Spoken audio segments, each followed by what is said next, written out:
Today it is all about work and life balance. Today all millennials, Gen Z, alpha बिल्फा, त्याचं alpha beta gamma जे काही असेल ते मला माहिती नाही आहे त्यांचे काय टर्म्स आहेत एक्झॅक्टली, पण they all want work and life balance.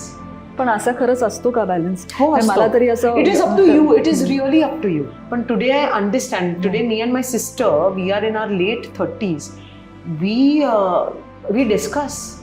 ती मला म्हणते की आपल्याला काम करायची अमृता इतकी सवय लागली आहे ना, काही नसेल तर आपल्याला कळतच नाही काय करायचंय. अपराधासारखं वाटतं. हो, की गिल्ट येतो की मी बसली काय घरात. पण नाही, पण जे तुम्ही आयुष्यात केलं नाहीये, फॉर एक्झाम्पल आता आपण आपल्या मुलांना स्केटिंगच्या क्लासलाही पाठवतो, गाण्याच्या क्लासलाही पाठवतो, इन्स्ट्रुमेंटलाही पाठवतो, ड्रॉइंगलाही पाठवतो, मग त्याला स्पीचलाही पाठवतो. हे आपण कधी केलंय का?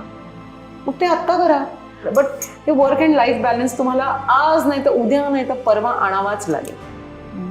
And that's the beauty of it, की तुमच्या काळात तुम्हाला जे काही मिळालं, it was the best, it was your golden time. Now you have to move ahead, you have to give that space to people. हे तुमच्यावर आहे की तुम्हाला किती इन्सिक्युअर राहायचंय. तुम्ही इन्सिक्युअर राहून दुसरा इन्सिक्युअर होतोय का? तर नाही, तो त्याची लाईफ जगतोय. मग तुम्ही इन्सिक्युअर होऊन तुमची लाईफ का बर्बाद करताय?